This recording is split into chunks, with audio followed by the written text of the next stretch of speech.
नमस्कार मित्रों, आज हम बात करने जा रहे हैं एक ऐसी अद्भुत और रहस्यमयी शक्ति की जो हर इंसान के भीतर छुपी हुई है।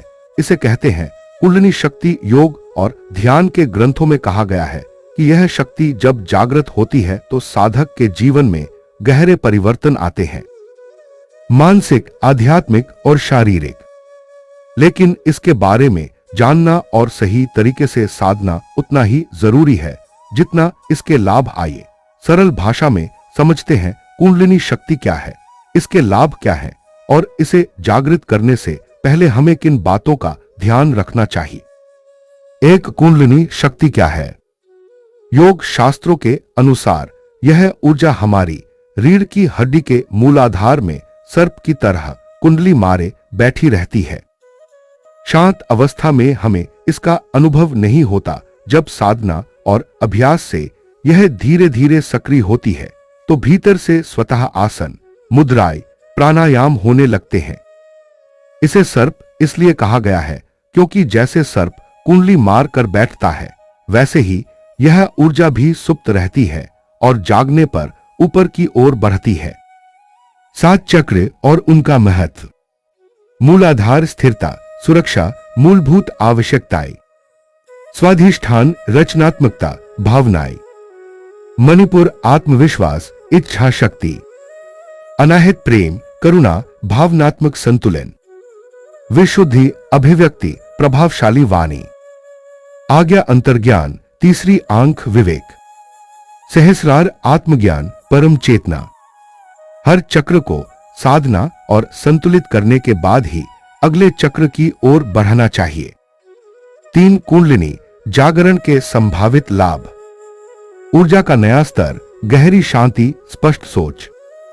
शरीर और मन की रोग प्रतिरोधक क्षमता में वृद्धि। ध्यान की गहराई और अनुभव की क्षमता बढ़ना। आध्यात्मिक अनुभव, आत्मज्ञान की दिशा में बढ़ना। सावधानियां और जरूरी बातें। बिना प्रशिक्षित गुरु या विशेषज्ञ के अचानक कुंडलिनी जागरण की कोशिश न करें। यह प्रक्रिया धीरे धीरे शारीरिक मानसिक तैयारी के साथ ही करनी चाहिए। सभी चक्रों को एक साथ जागृत करने की कोशिश करने से भ्रम, मानसिक असंतुलन या असहज अनुभव हो सकते हैं। साधना के समय शारीरिक स्वास्थ्य, संतुलित जीवन शैली, सात्विक आहार, नियमित ध्यान और श्वास अभ्यास जरूरी है। यह कोई तुरंत चमत्कार करने वाली प्रक्रिया नहीं है, यह दीर्घकालिक और अनुशासित साधना है। 5 तीसरी आंख और भीतर की दृष्टि। तीसरी आंख का मतलब माथे पर कोई आंख उग आना नहीं है, यह एक प्रतीक है। जब आपकी ऊर्जा और चेतना ऊंची होती है तो समझ और अंतर्ज्ञान का एक नया पहलू खुल जाता है।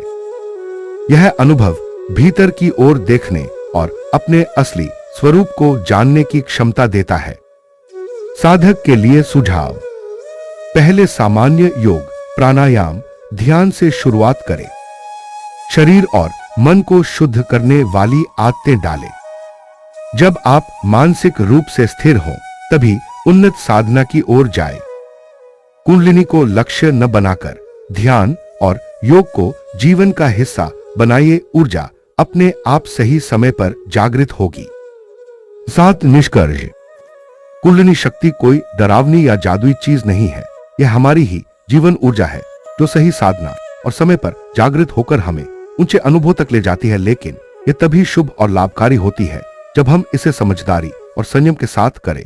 यदि आप इसे अपने जीवन में सही ढंग से अपनाते हैं तो यह शक्ति आपको न केवल आत्मिक बल्कि मानसिक और शारीरिक स्वास्थ्य भी दे सकती है।